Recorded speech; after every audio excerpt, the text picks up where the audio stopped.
गौतम का हाल काफी बुरा था।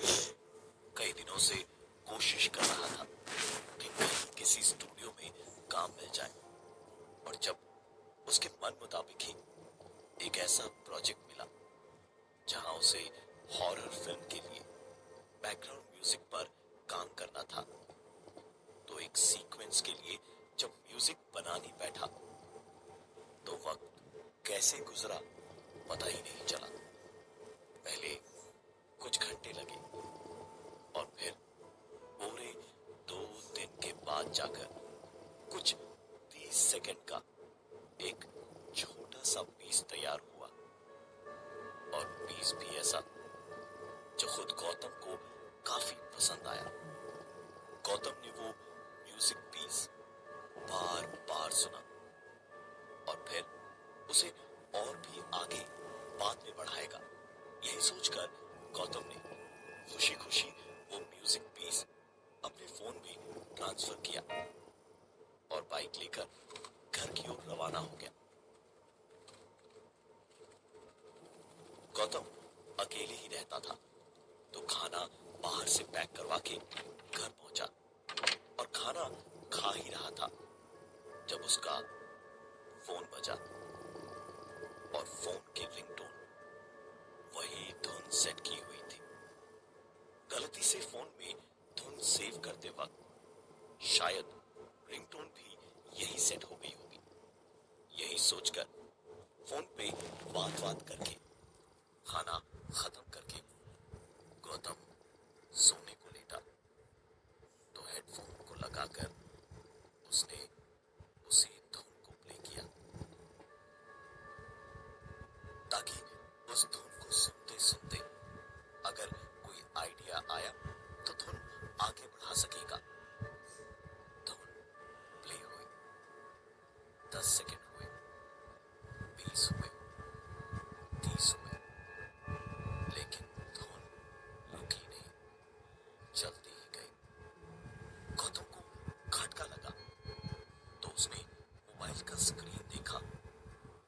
धुन सिर्फ 30 सेकंड की ही बनाई थी गौतम ने, लेकिन यहां फिलहाल 5 मिनट और 40 सेकंड की दिखा रहा था। गौतम ने फोन ठीक से चेक किया, कहीं हैक होकर नाम वही दिखा के कोई दूसरी चीज तो नहीं बज रही थी। तो उसे इस बार और ज्यादा हैरानी हुई, क्योंकि ये वही धुन थी जिसे उसने तो 30 सेकंड ही बनाया था, लेकिन वो सचमुच 5 मिनट 40 सेकंड की बनी हुई चल रही थी। गौतम को अच्छी तरह से याद था कि उसने इतना लंबा म्यूजिक पीस तैयार ही नहीं किया था। वो तुरंत उठकर वापस स्टूडियो पर गया। तकरीबन आधे घंटे लगे उसे ऑफिस पहुंचने में, और स्टूडियो पहुंचकर जल्दी से सिस्टम ऑन करके अपनी म्यूजिक फाइल खोल कर देखी तो उसका मुंह खोला का खोला रह गया, क्योंकि जिस फाइल को उसने सिर्फ 30 सेकंड का ही बनाया था वो उसके सामने खुली तो पूरे 5 मिनट और 40 सेकंड की ही थी। गौतम ने सारे जोड़ तोड़ लगाए, सारी फाइल्स चेक की, सब कुछ ठीक था। गौतम सारी हार्ड ड्राइव और म्यूजिक चेक कर ही रहा था जब उसका फोन बजा। एक एसएमएस आया था। चेक किया तो उस मैसेज में लिखा था, हमें बुलाने का शुक्रिया। गौतम ने वो नंबर कभी नहीं देखा था। उसने पलटकर उस नंबर पे फोन किया तो उसने जो सुना वो उसने इस जिंदगी में तो कभी नहीं सोचा था, क्योंकि उसके नंबर को डायल करते ही कॉलर ट्यून में अपनी ही बनाई हुई वो धुन उसे सुनाई देने लगी। गौतम ने फोन काटा और सिक्योरिटी के पास जाकर बातों बातों में एंट्री रजिस्टर चेक किया कि कहीं कोई आया था या नहीं, तो पाया कि उसके जाने के बाद यहाँ कोई नहीं आया था। कुछ भी समझ पाना बहुत मुश्किल हो रहा था। गौतम वापस स्टूडियो में पहुंचा और सोचा वापस कल सुबह आकर टीम में सबसे बात करेगा और मशीन शटडाउन करके स्पीकर और लाइट वगैरह स्टूडियो की सारी ऑफ करके निकल गया। नीचे पार्किंग में आके बाइक का इग्निशन ऑन ही किया था जब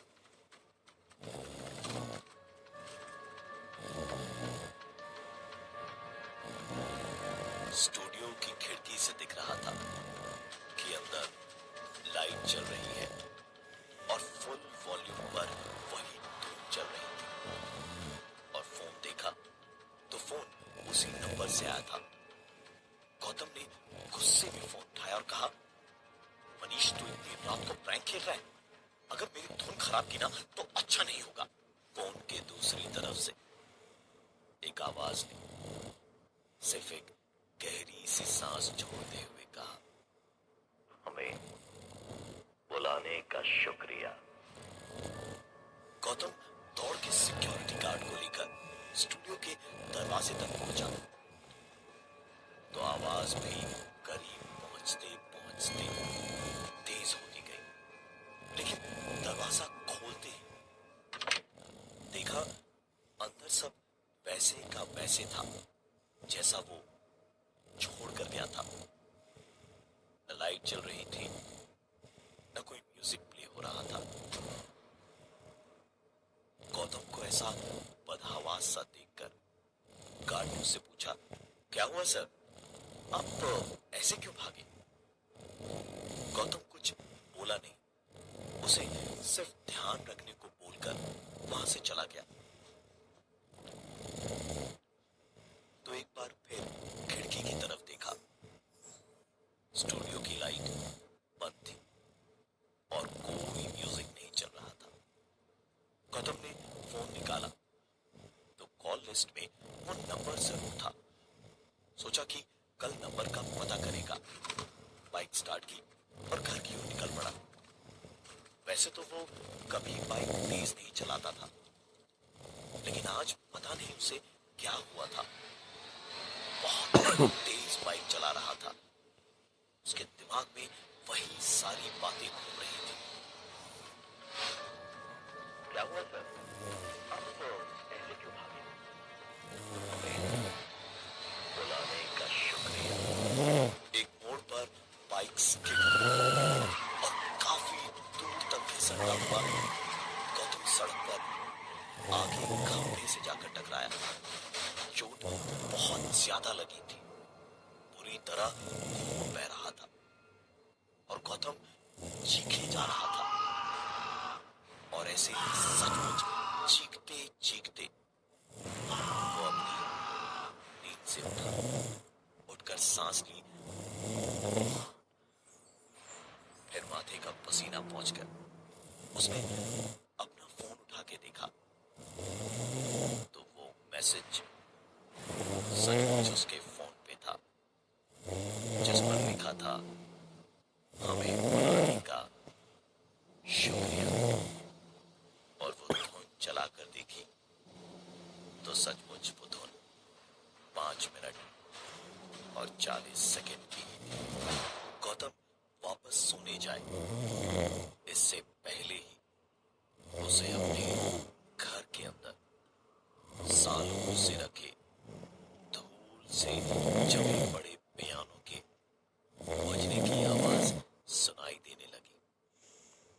अकेले रहते हुए ये कैसे हो सकता था? उठ के जितनी देर में वो देखे, किसी के शावर में से गुनगुनाते हुए नहाने की आवाजें आने लगी और उसके बाद किचन से आवाजें आई। गौतम हड़बड़ा के कमरे से बाहर निकला, नीचे देखा तो घर में एक आदमी बैठा पियानो बजा रहा था। एक औरत किचन में कुछ पकाने की तैयारी कर रही थी और अंदर शावर में गुनगुनाता हुआ नहा रहा था। गौतम ने से किसी को भी कभी नहीं देखा था। उनमें से किसी को भी जैसे कोई परवाह ही नहीं थी कि गौतम का घर है या गौतम या पुलिस कोई तो कुछ करेगा। गौतम थोड़ा घबराया हुआ तो था ही, लेकिन फिर भी बोला, कौन हो तुम सब? चलो निकलो यहां से, भागो वरना मैं पुलिस को बुलाऊंगा। गौतम कितना भी कुछ भी कर लेता, लेकिन उन सब के लिए तो जैसे वहां कोई था ही नहीं। गौतम को इस वक्त कुछ भी समझ नहीं आ रहा था कि ऐसा एक सपना, ऐसा एक एसएमएस और अब ये सब, वो सब अपने अपने में ही मस्त थे।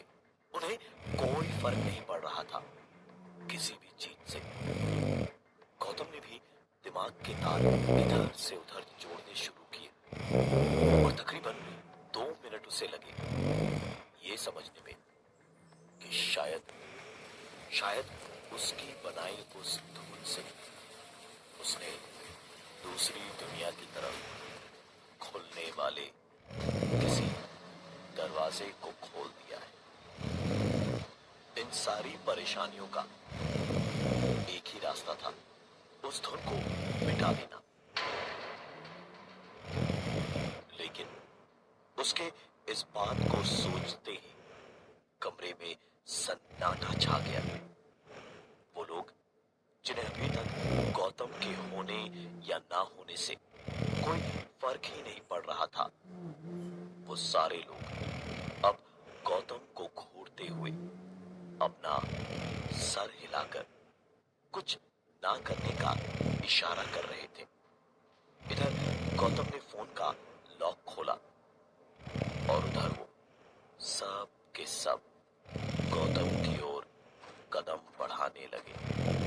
गौतम ने म्यूजिक का फोल्डर खोला और उन सब ने एक साथ एक भयानक सी चीख मारी, जिससे गौतम के हाथों से फोन छूट कर गिर पड़ा और उसने अपने हाथों से कान और चेहरे को ढक लिया। और उसके तुरंत बाद ही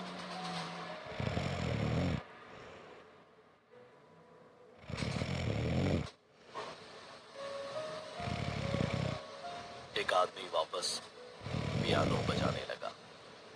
वो औरत वापस किचन में कुछ काम करने लगी और एक गुनगुनाता हुआ शावर में नहाने लगा। गौतम ने जमीन पे पड़ा फोन उठाया और वापस म्यूजिक फोल्डर में गया कि ठीक तभी सब कुछ रोककर वो वापस गौतम को घूरने लगे। गौतम की समझ में आ गया था। उसने फोन को अपने से दूर फेंक दिया और उसके फोन को दूर फेंकते ही एक बार फिर से गौतम समझ चुका था कि उसकी बनाई हुई इस धुन से ये सारे लोग इस दुनिया में घुस आए हैं और इसे डिलीट करने पर ही ये सारे वापस जाएंगे। पूरी रात चुपचाप एक कोने में गौतम बैठा रहा और वो तीनों आराम से अपने में मस्त रहे। लेकिन अजीब बात ये हुई कि सुबह होते ही तीनों चुपचाप दरवाजे से बाहर चले गए। अभी भी उन्होंने गौतम या किसी और चीज को ना तो देखा ना ही छुआ। गौतम ने सोचा यही मौका है, पहले फोन से डिलीट करूंगा और फिर स्टूडियो में से मेन फाइल। ये सोच के जैसे ही गौतम ने फोन अपने हाथ में लेकर म्यूजिक फोल्डर खोला, दरवाजे पर बहुत जोर जोर से कई लोगों के खटखटाने जैसी आवाजें आने लगी। गौतम ने दरवाजे के पास की खिड़की से देखा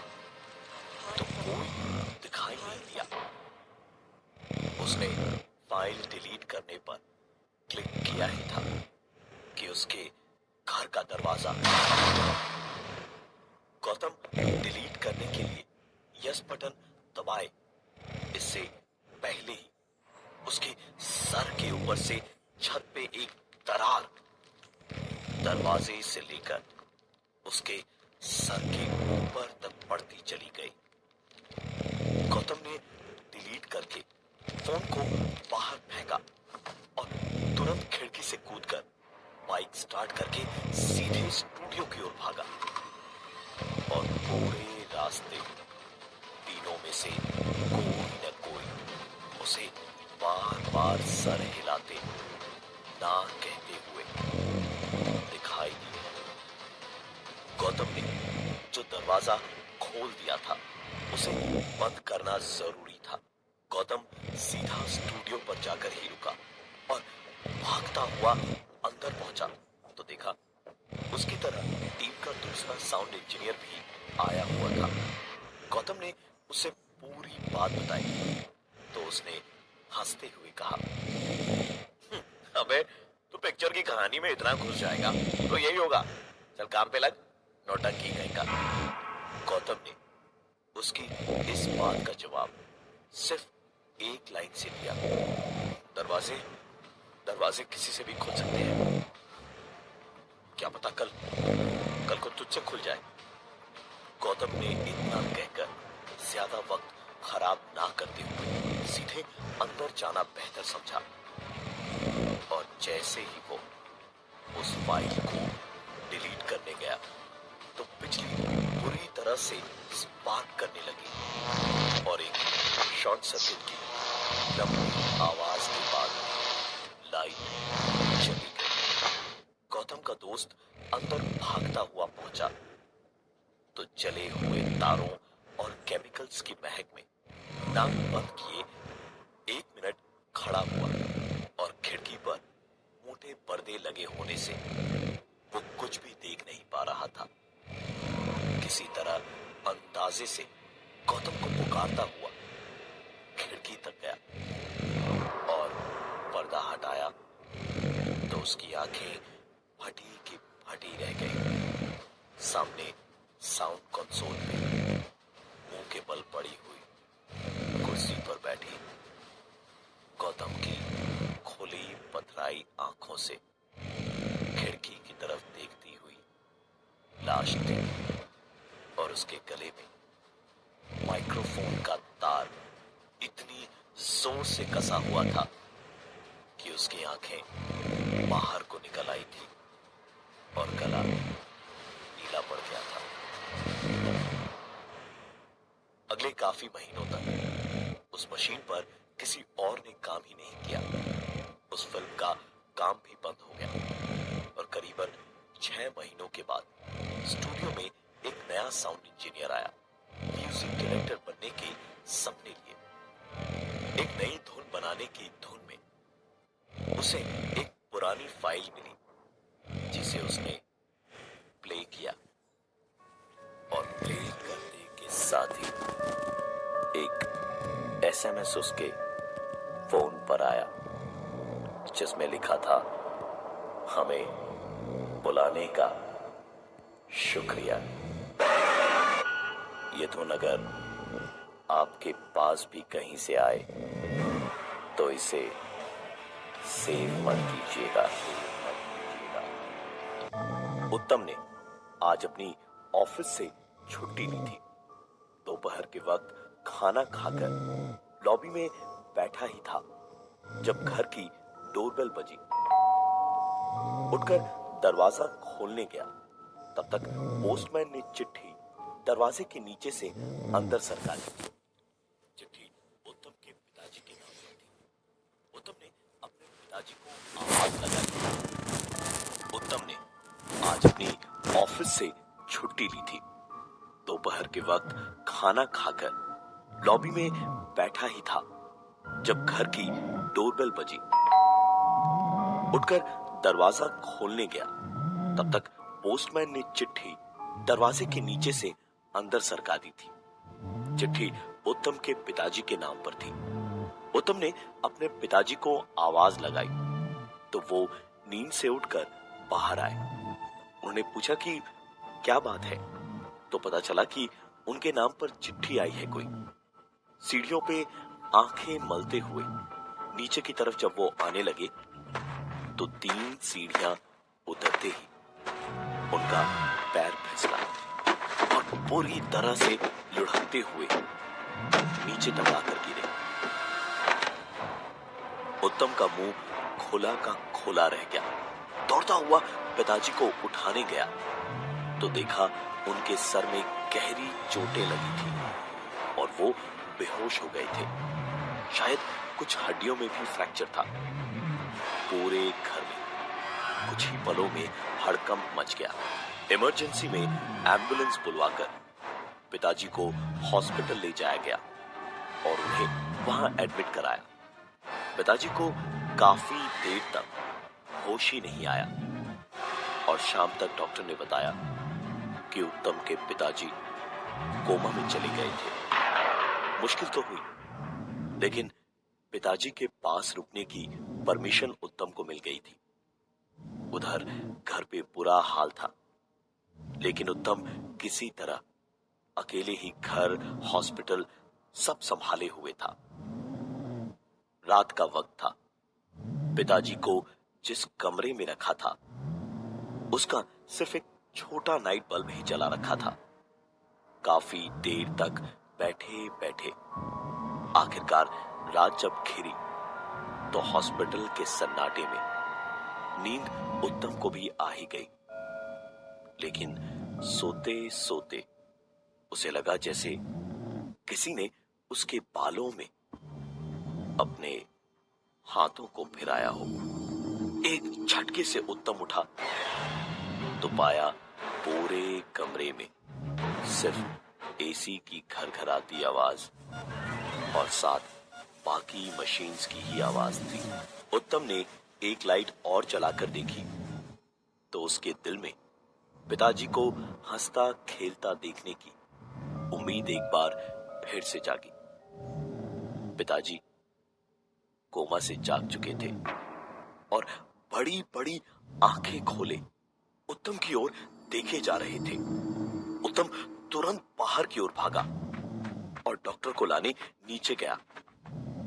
डॉक्टर और पूरा स्टाफ सब सुनकर हैरान कि इतनी जल्दी कोई कोमा से बाहर कैसे आ गया। सब लोग वापस उत्तम के पिताजी वाले कमरे में भागे और वहां पहुंच के उन्होंने देखा कि सचमुच उत्तम के पिताजी की आंखें खुली हुई थी और वो उत्तम को एकटक बिना पलक झपकाए, बिना हिले डुले देखे जा रहे थे। डॉक्टर ने उनको करीब से देखा, फिर नब्ज देखी, धड़कन देखी और उत्तम से कहा, आई एम सॉरी मिस्टर उत्तम, आपके पिताजी अब इस दुनिया में नहीं रहे। पूरा घर मातम में डूब चुका था। मां को संभालना उत्तम के लिए सबसे बड़ा काम था। घर पे उत्तम और उसकी बीवी ने सब कुछ संभाला और सारे रीति रिवाजों के साथ क्रियाकर्म करवाए। घर का सन्नाटा, सूनापन क्या होता है अब समझ आ रहा था। श्राद्ध का काम खत्म करके उत्तम कुछ देर सांस लेने बैठा तो करीब 3 बजे थे जब घर की डोरबेल बजी। दरवाजा खोलने गया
गौतम का हाल काफी बुरा था। कई दिनों से कोशिश कर रहा था कि कहीं किसी स्टूडियो में काम मिल जाए, और जब उसके मन मुताबिक ही एक ऐसा प्रोजेक्ट मिला जहां उसे हॉरर फिल्म के लिए बैकग्राउंड म्यूजिक पर काम करना था, तो एक सीक्वेंस के लिए जब म्यूजिक बनाने बैठा तो वक्त कैसे गुजरा पता ही नहीं चला।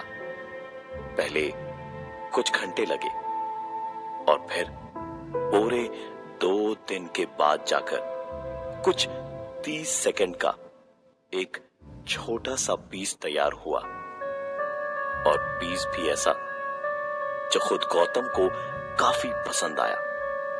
गौतम ने वो म्यूजिक पीस बार बार सुना और फिर उसे और भी आगे बाद में बढ़ाएगा।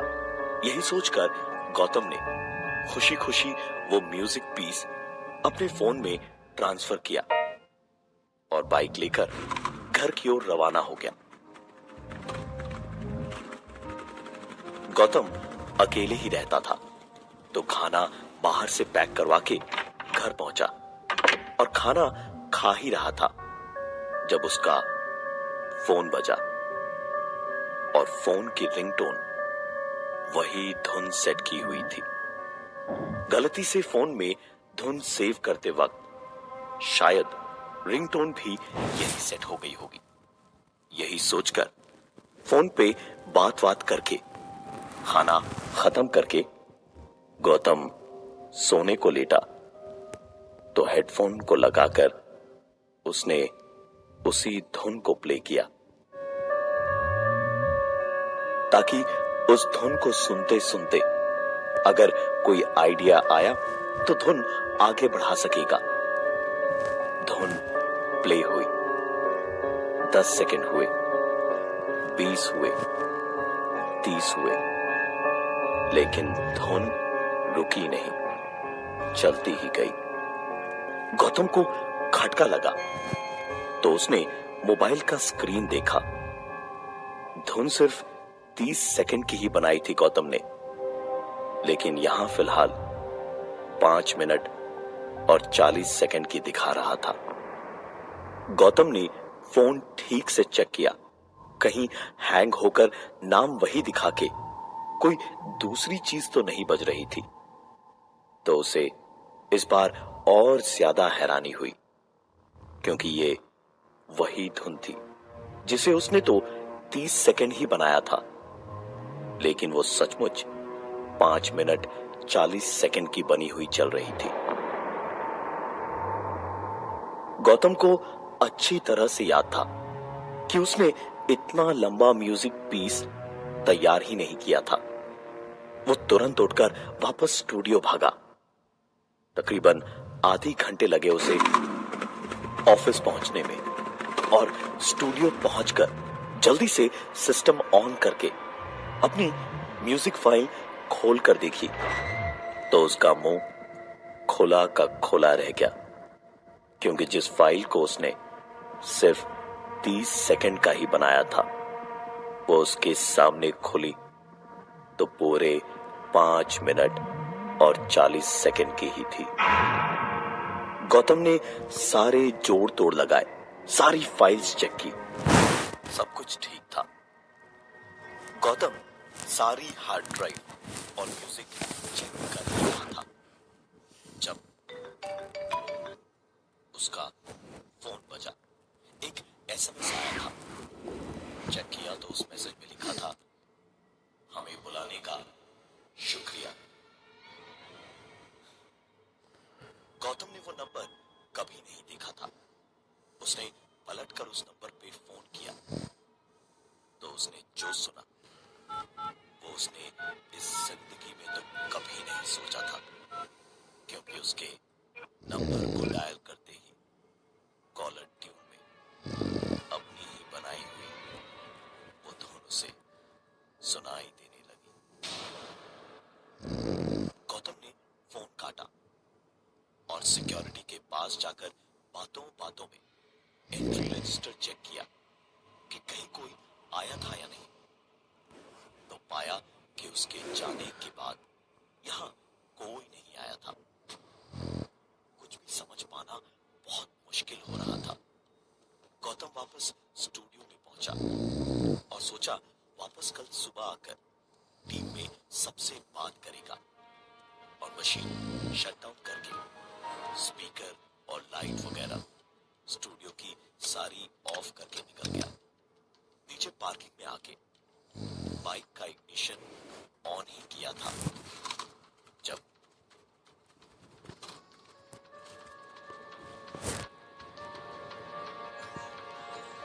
स्टूडियो की खिड़की से दिख रहा था कि अंदर लाइट चल रही है और फुल वॉल्यूम पर वही धूम चल रही थी। और फोन देखा तो फोन उसी नंबर से आया था। गौतम ने गुस्से में फोन उठाया और कहा, मनीष तू इतनी रात को प्रैंक खेल रहा है? अगर मेरी धुन खराब की ना तो अच्छा नहीं होगा। फोन के दूसरी तरफ से एक आवाज ने सिर्फ एक गहरी सी सांस छोड़ते हुए कहा, हमें बुलाने का शुक्रिया। गौतम दौड़ के सिक्योरिटी गार्ड को लेकर स्टूडियो के दरवाजे तक पहुंचा तो आवाज भी करीब पहुंचते पहुंचते तेज होती गई। लेकिन दरवाजा खोलते ही देखा अंदर सब वैसे का वैसे था जैसा वो छोड़ कर गया था। न लाइट चल रही थी, न कोई म्यूजिक प्ले हो रहा था।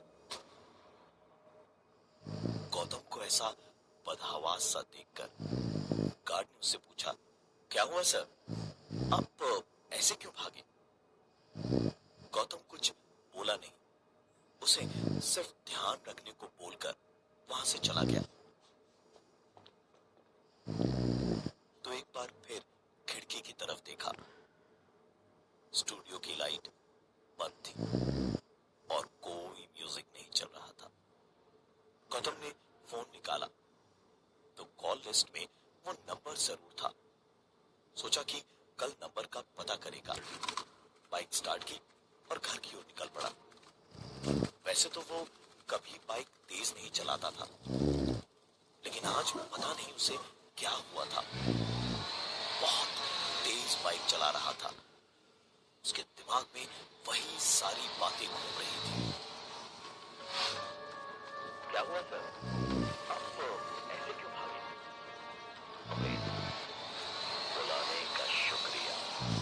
एक मोड़ पर बाइक स्किड हुई और काफी दूर तक घिसटता हुआ गौतम सड़क पर आगे खंभे से जाकर टकराया। चोट बहुत ज्यादा लगी थी, पूरी तरह खून बह रहा था और गौतम चीखे जा रहा था। और ऐसे ही सचमुच चीखते चीखते वो अपनी नींद से उठा। उठकर सांस ली, फिर माथे का पसीना पहुंचकर उसने अपना फोन उठा के देखा तो वो मैसेज सचमुच उसके फोन पे था, जिस पर लिखा था, हमें बुलाने का शुक्रिया। और वो धुन चलाकर देखी तो सचमुच वो धुन 5 मिनट और 40 सेकंड की ही थी।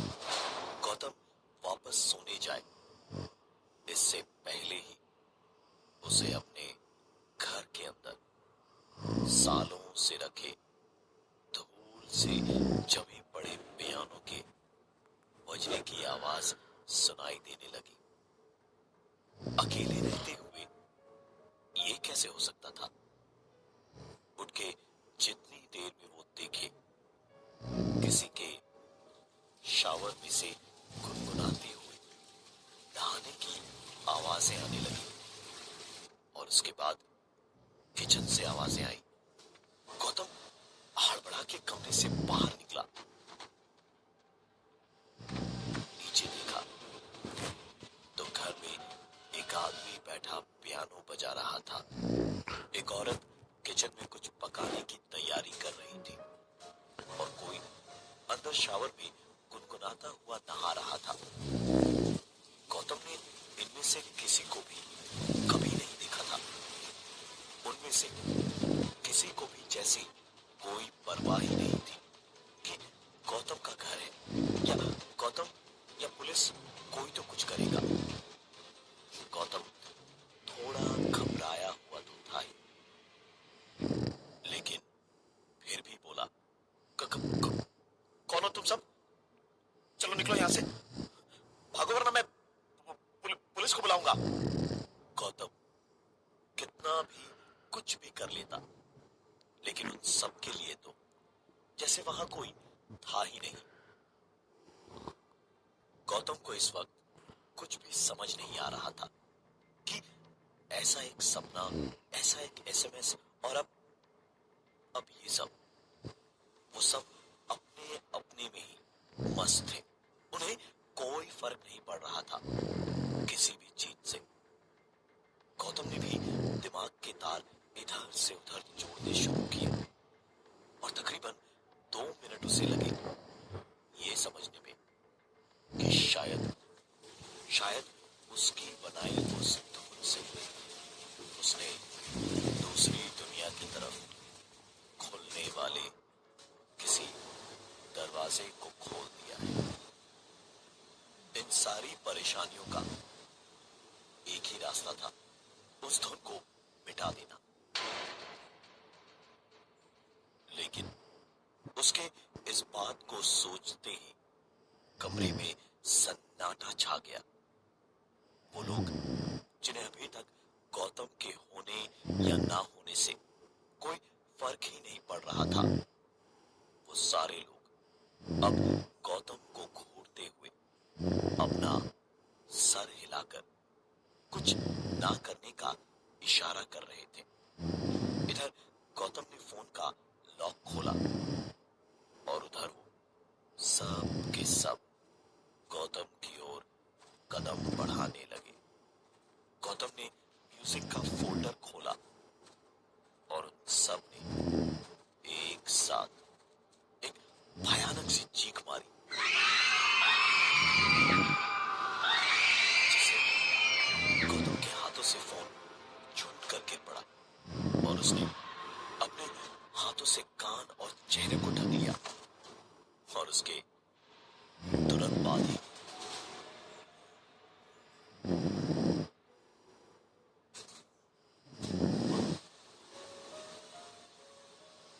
एक आदमी वापस पियानो बजाने लगा। वो औरत वापस किचन में कुछ काम करने लगी और एक गुनगुनाता हुआ शावर में नहाने लगा। गौतम ने जमीन पे पड़ा फोन उठाया और वापस म्यूजिक फोल्डर में गया कि ठीक तभी सब कुछ रोककर वो वापस गौतम को घूरने लगे। गौतम की समझ में आ गया था।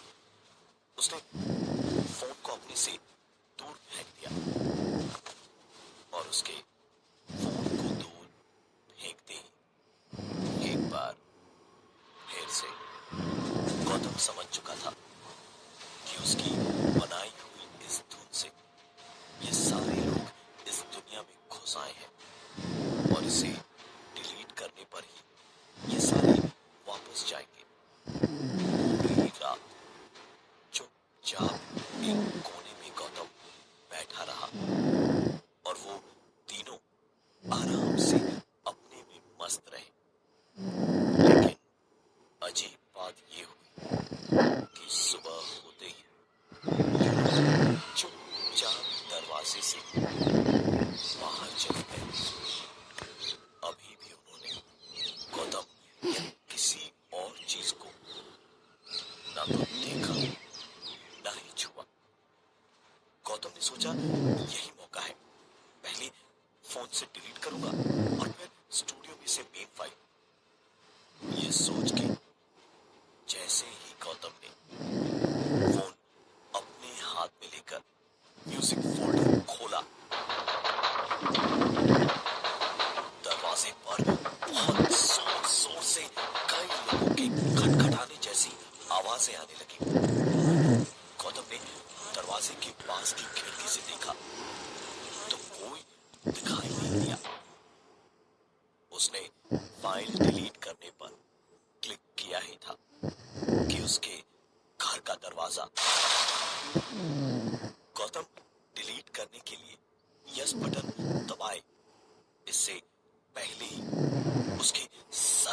से छत पे एक दरार दरवाजे से लेकर उसके सर के ऊपर तक बढ़ती चली गई।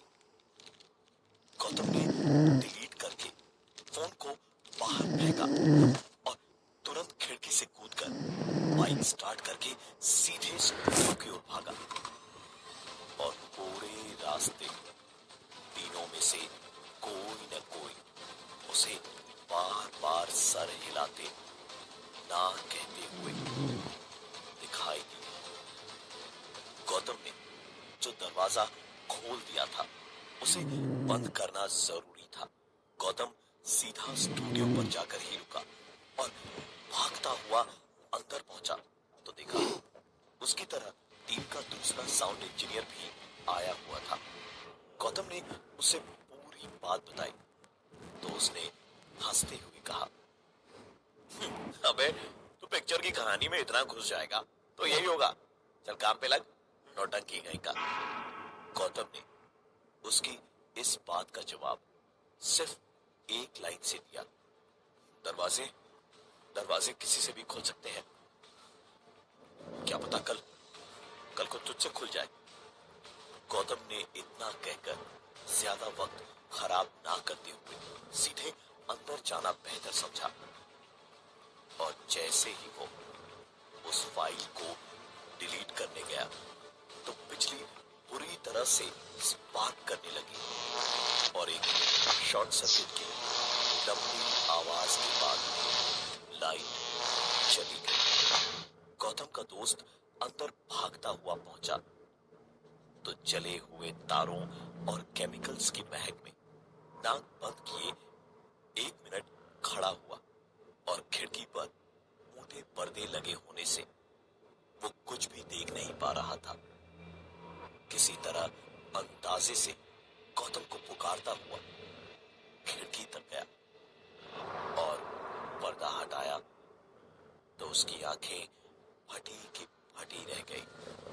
सामने साउंड कंसोल पे मुंह के बल पड़ी हुई कुर्सी पर बैठी गौतम की खुली पथराई आंखों से खिड़की की तरफ देखती हुई लाश थी और उसके गले में माइक्रोफोन का तार इतनी जोर से कसा हुआ था कि उसकी आंखें बाहर को निकल आई थी और गला नीला पड़ गया था। अगले काफी महीनों तक उस मशीन पर किसी और ने काम ही नहीं किया। उस फिल्म का काम भी बंद हो गया और करीबन 6 महीनों के बाद स्टूडियो में एक नया साउंड इंजीनियर आया। म्यूजिक डायरेक्टर बनने के सपने लिए एक नई धुन बनाने की धुन में उसे एक पुरानी फाइल मिली जिसे उसने प्ले किया और प्ले करते के साथ ही एक एसएमएस उसके फोन पर आया जिसमें लिखा था, हमें बुलाने का शुक्रिया। ये धुन अगर आपके पास भी कहीं से आए तो इसे सेव मत कीजिएगा। उत्तम ने आज अपनी ऑफिस से छुट्टी ली थी। दोपहर के वक्त खाना खाकर लॉबी में बैठा ही था जब घर की डोरबेल बजी। उठकर दरवाजा खोलने गया तब तक पोस्टमैन ने चिट्ठी दरवाजे के नीचे से अंदर सरका दी थी। चिट्ठी उत्तम के पिताजी के नाम पर थी। उत्तम ने अपने पिताजी को आवाज लगाई तो वो नींद से उठकर बाहर आए। उन्होंने पूछा कि क्या बात है, तो पता चला कि उनके नाम पर चिट्ठी आई है कोई। सीढ़ियों पे आंखें मलते हुए नीचे की तरफ जब वो आने लगे तो 3 सीढ़ियां उतरते ही उनका पैर फिसला और पूरी तरह से लुढ़कते हुए नीचे टकरा कर गिरे। उत्तम का मुंह खोला का खोला रह गया। दौड़ता हुआ पिताजी को उठाने गया तो देखा उनके सर में गहरी चोटें लगी थी और वो बेहोश हो गए थे। शायद कुछ हड्डियों में भी फ्रैक्चर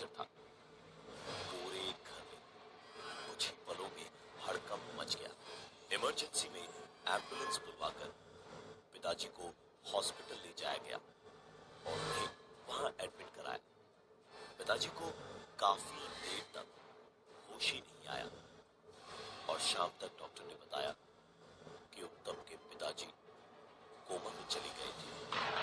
मुश्किल तो हुई, लेकिन पिताजी के पास रुकने की परमिशन उत्तम को मिल गई थी। उधर घर पे बुरा हाल था, लेकिन उत्तम किसी तरह अकेले ही घर, हॉस्पिटल सब संभाले हुए था। रात का वक्त था। पिताजी को जिस कमरे में रखा था उसका सिर्फ एक छोटा नाइट बल्ब ही जला रखा था। काफी देर तक बैठे बैठे आखिरकार रात जब घिरी तो हॉस्पिटल के सन्नाटे में नींद उत्तम को भी आ ही गई। लेकिन सोते सोते उसे लगा जैसे किसी ने उसके बालों में अपने हाथों को फिराया हो। एक झटके से उत्तम उठा तो पाया पूरे कमरे में सिर्फ एसी की घरघराती आवाज और साथ बाकी मशीन्स की ही आवाज थी। उत्तम ने एक लाइट और जलाकर देखी तो उसके दिल में पिताजी को हंसता खेलता देखने की उम्मीद एक बार फिर से जागी। पिताजी कोमा से जाग चुके थे और बड़ी बड़ी आंखें खोले उत्तम की ओर देखे जा रहे थे। उत्तम तुरंत बाहर की ओर भागा और डॉक्टर को लाने नीचे गया। डॉक्टर और पूरा स्टाफ सब सुनकर हैरान कि इतनी जल्दी कोई कोमा से बाहर कैसे आ गया। सब लोग वापस उत्तम के पिताजी वाले कमरे में भागे और वहां पहुंच के उन्होंने देखा कि सचमुच उत्तम के पिताजी की आंखें खुली हुई थी और वो उत्तम को एकटक बिना पलक झपकाए, बिना हिले डुले देखे जा रहे थे। डॉक्टर ने उनको करीब से देखा, फिर नब्ज देखी, धड़कन देखी और उत्तम से कहा, आई एम सॉरी मिस्टर उत्तम, आपके पिताजी अब इस दुनिया में नहीं रहे। पूरा घर मातम में डूब चुका था। मां को संभालना उत्तम के लिए सबसे बड़ा काम था।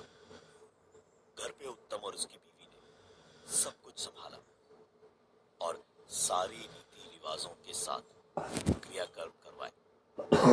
घर का सन्नाटा, सूनापन क्या होता है अब समझ आ रहा था।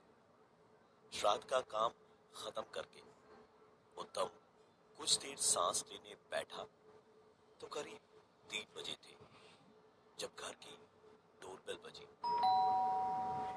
दरवाजा खोलने गया तो उत्तम ने एक बार फिर से एक लिफाफा पाया और इस बार चिट्ठी उसके मां के नाम की थी। उत्तम ने लिफाफा उलट पलट कर दोनों तरफ देखा और मां को आवाज लगाई। मां नीचे आने को हुई तो पहली सीढ़ी पर कदम रखा होगा उन्होंने जब उत्तम के मुंह से एक आवाज निकली, नहीं नहीं नहीं नहीं, नहीं मां रुक जाओ, मैं ऊपर आता हूं। उत्तम की आंखों में वापस अपने पिताजी की तरह मां को खोने का डर आ गया था।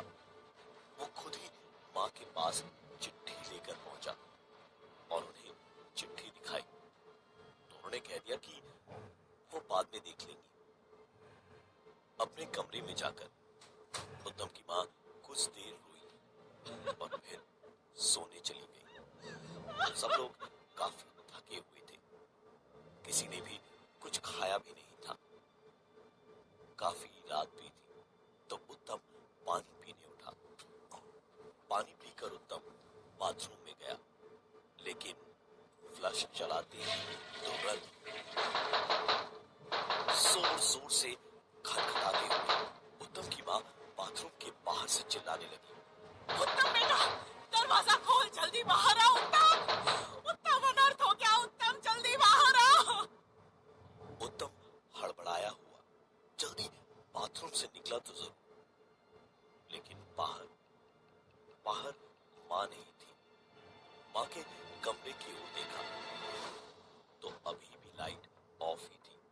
उत्तम भागता हुआ उनके कमरे में पहुंचा तो बाहर से ही कुछ आवाजें उसे सुनाई दी। तुम भी मेरे बिना एक पल भी नहीं रह सकते अकेले, है ना? आती हूँ। उत्तम ने लाइट जलाई तो उसकी आंखें फैलती चली गईं। उसकी गर्दन से लेकर पीठ तक ऐसा लगा जैसे किसी ने बर्फ का पानी डाल दिया हो। उत्तम के सामने उसकी माँ ड्रेसिंग टेबल के आगे खड़ी होकर उसके पिताजी का सूट पहनकर खड़ी थी और टाई बांधते बांधते हंसती हुई अपने आप को शीशे में देखते हुए खुद ही से बातें कर रही थी। उत्तम वहीं दरवाजे पर खड़े खड़े चीखा, माँ क्या कर रही हो? पागल हो गई हो क्या माँ? उसकी माँ पलटी, मुस्कुराई और फिर अचानक चीखते हुए बोली, वो मुझे लेने आई है, वो मुझे लिए बिना नहीं जाएगी। तेरे पिताजी को ले गई, अब मेरी बारी है। वो देख तेरे पीछे खड़ी है। आ गई वो, आ गई। उन्होंने इतना कहा तो उत्तम उनकी तरफ उन्हें संभालने को आगे बढ़ा, लेकिन इतनी ही देर में उत्तम की माँ भागती हुई उत्तम के पास से निकल के कमरे के बाहर जा चुकी थी। वो चीखती दौड़ती हुई कमरे के बाहर गलियारे से होती हुई सीढ़ियों पर से उतरने को दौड़ी तो उनका पैर फिसला।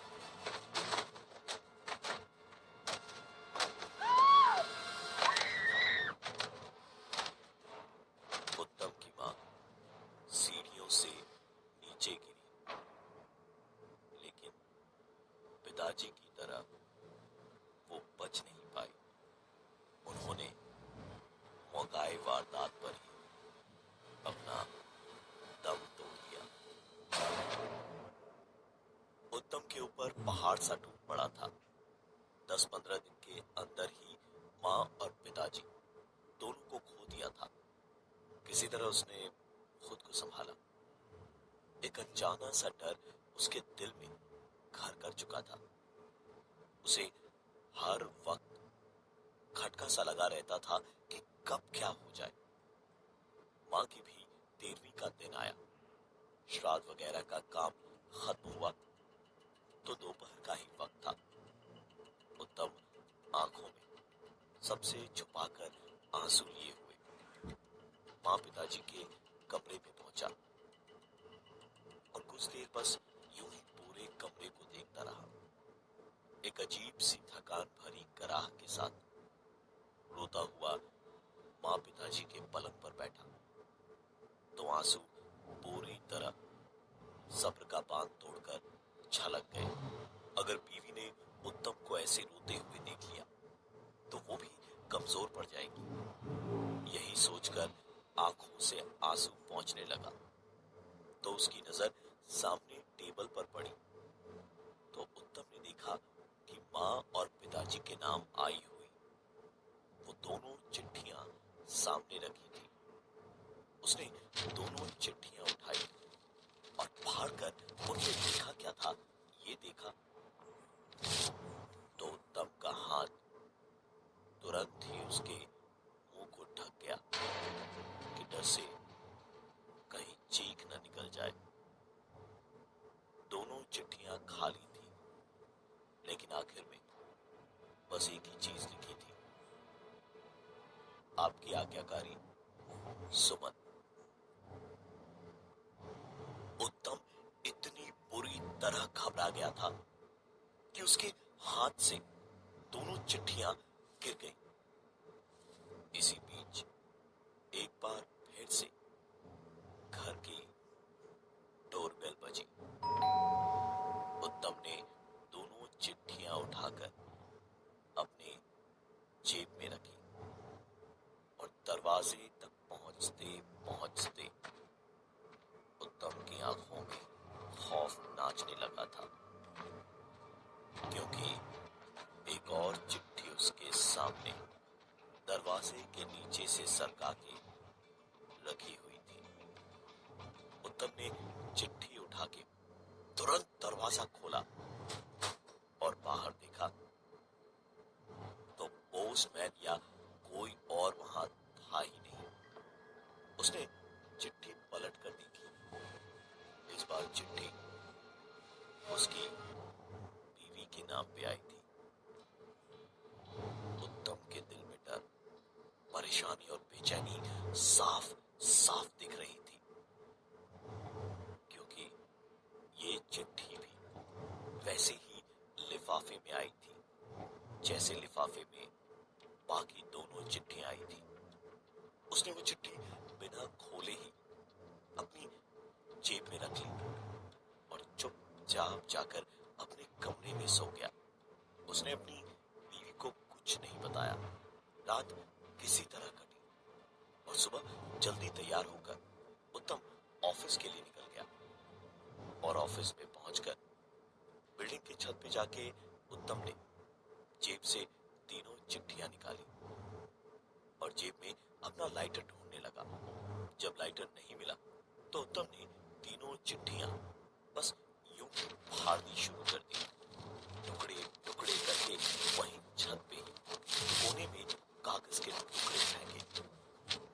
और तभी तभी उत्तम का फोन बजा। फोन उसकी बीवी का था, जिसने रोते रोते बताया कि घर में कोई है शायद। वो सो रही थी और नींद में किसी ने अभी अभी बहुत बुरी तरह मारा पीटा है उसे। उत्तम तुरंत उठकर घर की ओर भागा और कुछ आधे घंटे के बाद घर पहुंचकर उत्तम अपने सामने दरवाजे पर देखा तो तीनों चिट्ठियां वहीं सामने पड़ी थी। उत्तम ने तीनों चिट्ठियां उठाई और अंदर घुसकर देखा। उसकी बीवी वहां सोफे पर बैठी रो रही थी और उत्तम के आते ही उससे लिपटकर बिलख बिलख कर रोने लगी। उसके पूरे बदन पर खरोंचें लगी थी। चोटें गहरी नहीं थी, पर दर्द से कहीं ज्यादा उसके दिल में इस वक्त डर था। उत्तम ने उसे बिठाकर पानी पिलाया और उसे शांत किया। कुछ देर के बाद उत्तम की बीवी जब खाना बनाने लगी तो उत्तम उठा और बाहर निकलकर तीनों चिट्ठियां हाथ में लेकर उन्हें जलाने गया। तो जैसे ही घर के बाहर उन चिट्ठियों ने आग पकड़ी, इधर अंदर से उत्तम की बीवी की चीखें सुनाई देने लगी। उत्तम ने जल्दी चिट्ठियां वहीं फेंकी और दौड़कर अंदर घुसा तो देखा कि उसकी बीवी किचन के अंदर धू धू करके जल रही थी। शायद गैस लीकेज या किसी तरह उसके कपड़ों में आग लग गई थी। उत्तम ने तुरंत ही मोटा सा कंबल निकाला और उसे लपेट लिया, लेकिन तब तक बहुत देर हो चुकी थी। एम्बुलेंस बुला के अपनी बीवी को ट्रॉमा सेंटर ले जाते वक्त रास्ते में जाते जाते उसे पूरी कहानी समझ आ रही थी। सुमन उसके गांव की लड़की थी जो कुछ खास पढ़ी लिखी नहीं थी। अनाथ तो थी, लेकिन परिवार पैसे वाला था और गांव की इस अनाथ लड़की को उसके रिश्तेदार किसी भी कीमत पे पार करना चाहते थे। माँ बाप ने भी उत्तम की शादी दहेज के लालच में जोर जबरदस्ती करवा दी, लेकिन उत्तम को शहर की पढ़ी लिखी लड़की से शादी करनी थी, जिसके साथ वो अपने दोस्तों के बीच उठ बैठ सके और उसका कोई मजाक न बनाए। एक लड़की से मुलाकात भी हुई जो आज उसकी बीवी थी और उससे प्यार भी हुआ, लेकिन शादी वो बिना सुमन से अलग हुए हो ही नहीं सकती थी। और सुमन को तलाक देने पर उसके हिस्से की सारी मिली हुई प्रॉपर्टी चली जाती। एक रात खाने पर सुमन के सामने उत्तम ने उस लड़की से शादी की बात की तो सुमन बिदक गई, चीखने चिल्लाने लगी। तो सास ससुर ने बातों में बहला फुसलाकर उसे बिठाने के बहाने सीढ़ियों से नीचे धकेल दिया। सुमन को चोट तो लगी पर वो जिंदा थी अभी। उत्तम की दूसरी बीवी भी कम नहीं थी। सुमन के कपड़ों में आग उसी ने लगाई थी और सुमन ने 2 घंटों में हॉस्पिटल पहुंचने से पहले ही दम तोड़ दिया। किसी को कुछ पता नहीं चला और कोई केस हो भी नहीं पाया क्योंकि उत्तम की गर्लफ्रेंड की गवाही से सब लोग बच गए। 2 महीने के बाद दोनों की शादी हुई और आज सुमन का जन्मदिन था। ठीक 1 साल पहले सुमन अपने जन्मदिन पर ही मारी गई थी।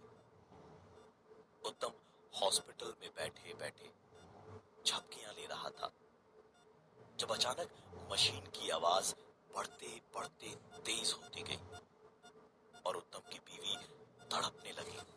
उत्तम डॉक्टर को बुलाकर लाया लेकिन उतनी देर में सब कुछ शांत हो चुका था। डॉक्टर ने उसकी बीवी की नब्ज देखी और कहा, शी इज नो मोर। उत्तम वहीं बैठा बैठा अपने सर पे हाथ रखे हुए था जब उसकी नजर बिस्तर के पास टेबल पर पड़ी एक चिट्ठी पर गई। उठा के देखा तो चिट्ठी उत्तम के नाम की थी। उत्तम उठकर चिट्ठी लेकर वहां से बाहर भागा तो सीढ़ियों के पास फिसल गया और पूरी तरह से लड़खड़ाता हुआ 15-20 सीढ़ियां नीचे गिरकर बेहोश हुआ। बेहोशी में ठंडक और अजीब सी महक से उसे समझ आ रहा था कि स्पिरिट से उसके जख्मों की मरहम पट्टी होने वाली थी। लेकिन लगभग तुरंत ही तेज जलन सी होने लगी और कानों में एक आवाज गूंजी, आप चाहे जैसे हो, पति परमेश्वर है, हमारे साथ ही रहेंगे। कराहते हुए आंख खोली तो उत्तम ने देखा कि उसके बदन पर स्पिरिट की बोतल उड़ेलकर किसी ने आग लगाकर अपना बदला पूरा कर लिया था।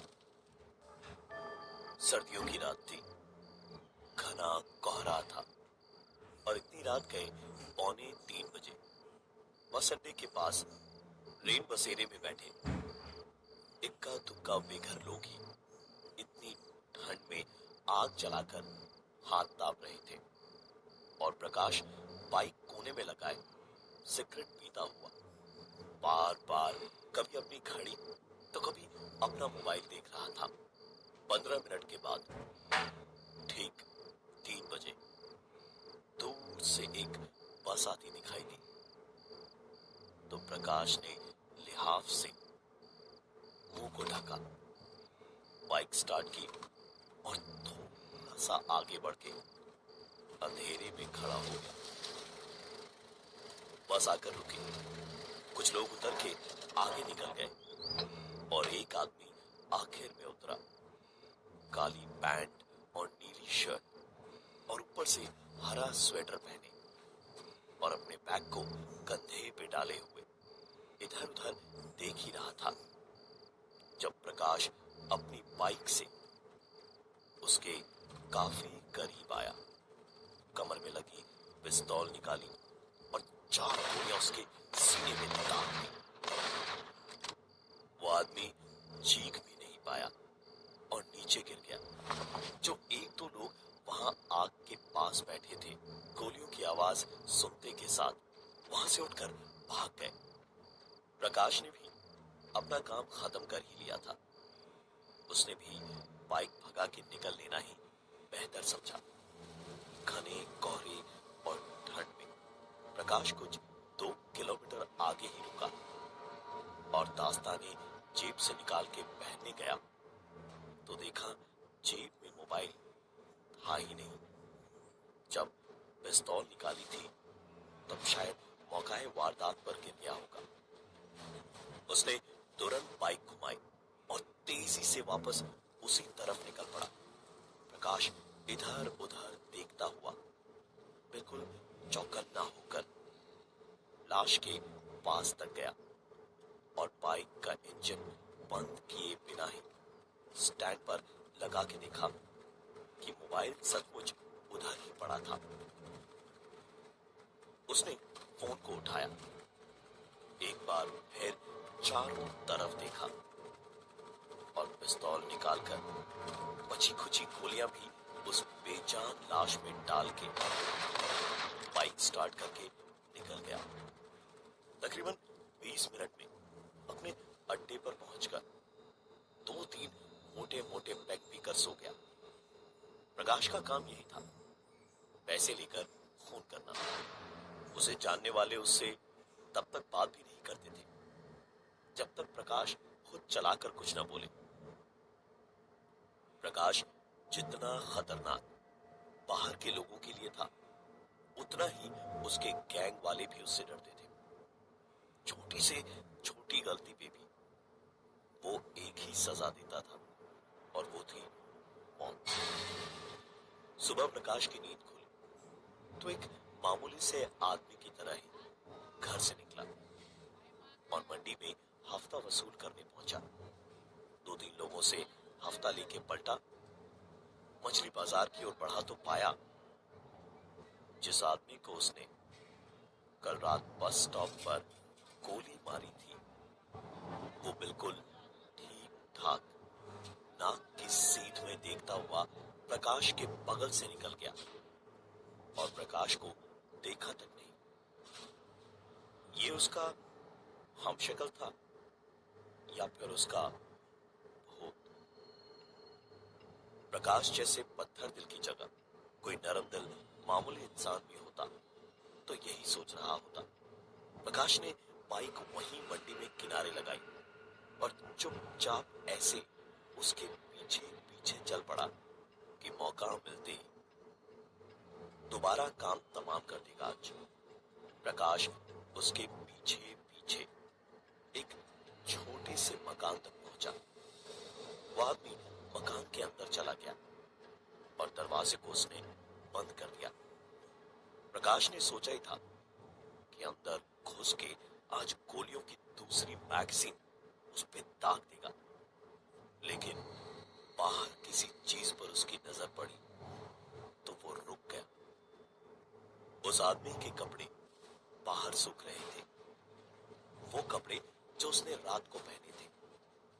वही काली पैंट जिसमें नीचे मिट्टी के निशान अभी भी थे, नीली शर्ट जिसपे सीने पे करीब 6 छेद थे और खून के निशान वो धुलाई के कारण थोड़े हल्के हो चुके थे। प्रकाश ने तुरंत अपने एक लड़के को फोन करके अपनी बाइक वहीं मंगवा ली और उस मकान के आसपास बैठा रहा कि जैसे ही मौका मिलेगा काम खत्म कर देगा। प्रकाश वहीं खड़े खड़े बस एक मौके की तलाश में था कि तभी उसका फोन बजा। प्रकाश ने फोन उठाया तो एक आवाज ने उधर से चेहरे पर हंसी के साथ बड़े मीठे मीठे लहजे में कहा, क्यों अपना टाइम खराब कर रहे हो? मैं तो घर के अंदर हूं ही नहीं। प्रकाश कुछ कहे उससे पहले ही फोन कट गया। प्रकाश ने तुरंत पलटकर फोन लगाया। 2 रिंग में फोन उठा और एक कड़क आवाज ने कहा, इंस्पेक्टर पांडे बोल रहे हैं। प्रकाश ये सोच ही रहा था कि आखिरकार ये कैसे हुआ कि उसका फोन उसी वक्त दोबारा बजा। फोन उठाने पर उधर से इंस्पेक्टर की ही आवाज थी। प्रकाश, लाइन पे तू ही है ना? फिर से गलत कामों में पड़ गया ना तू? कुछ भी करना पर मेरे हाथ न चढ़ना, क्योंकि इस बार तो बेटा मैं तेरा एनकाउंटर ही कर दूंगा। प्रकाश ने किसी तरह बात डाली और वहां से बाइक स्टार्ट करके निकल पड़ा। कई सवाल दिमाग में घूम रहे थे कि उसने किसे मारा था कल रात। इतना तेज आदमी था कि बुलेट प्रूफ पहना था या वो मर चुका है और वो मुझ पर कैसे नजर रख पा रहा है। ये सब क्या हो रहा है, यही सोचते सोचते प्रकाश बाइक चला ही रहा था जब उसकी बाइक के शॉकर्स पे वजन धीरे धीरे बढ़ने लगा। बाइक के पीछे वाली सीट पर ऐसा लग रहा था जैसे कोई बैठा है। प्रकाश ने बाइक थोड़ी सी धीमी की तो पीछे से किसी ने प्रकाश की लापरवाही का मजाक उड़ाते हुए उसके कानों में कहा, मारेगा कैसे मुझे? पिस्तौल तो तेरी मेरे घर के पास ही गिर गई। प्रकाश ने बाइक रोकी और रास्ते के किनारे में बाइक लगाकर खड़ा हो गया। प्रकाश जैसे सालिम, पत्थर दिल और मुजरिम की आंखों में भी इस वक्त एक अजीब सा खौफ था। उसने कांपते हुए होठों से सिगरेट जलाई और बहुत बड़े बड़े कश खींचने लगा और सिगरेट फेंकते ही एक बार फिर से प्रकाश का फोन बजा। नंबर वही था। उठाकर प्रकाश ने खुद को काबू में रख के कहा, जी इंस्पेक्टर साहब कहिए, मैं बाइक चला रहा था सर, कोई गलत काम नहीं कर रहा था। उधर से एक आवाज आई, मैं इंस्पेक्टर पांडे नहीं हूँ। आजा वापस, घर आ गया मैं। अपनी मौत को ये आदमी फोन करके बुला रहा था। प्रकाश के ऊपर नजर भी रख रहा था। इसका मतलब तैयारी तो इसकी भी कुछ न कुछ रही ही होगी। प्रकाश ये सब सोच ही नहीं पाया। डर, गुस्से और अपने घमंड, इन सब के मिले जुले असर ने उसके दिमाग को खराब कर रखा था। उसने अपनी बाइक शुरू की और सीधे निकल पड़ा वापस उस आदमी के घर की ओर। प्रकाश बाइक को 70-80 की स्पीड पर भगाता हुआ उस आदमी के घर पहुंचा और पूरे घर को चारों ओर से अच्छी तरह देखकर जब उसे ऐसा लगा कि कोई खतरा नहीं है तो दरवाजे को लात मार के खोलकर तनतनाता हुआ अंदर घुसा और घर के अंदर घुसते ही उसकी आंखें चौड़ी होती चली गई। अंदर टीवी पर प्रकाश के उस आदमी को मारने और वहां से भागने से लेकर वापस अपना फोन लेने आने का वीडियो टीवी पर चल रहा था। प्रकाश वहां पर किसी मूर्ति सा जड़ होकर के खड़ा रहा। प्रकाश का ध्यान एकदम से जब टूटा तो उसने तुरंत टीवी बंद किया और सीडी निकालकर तोड़ डाली और इतने में ऊपर छत की तरफ से आवाज आई,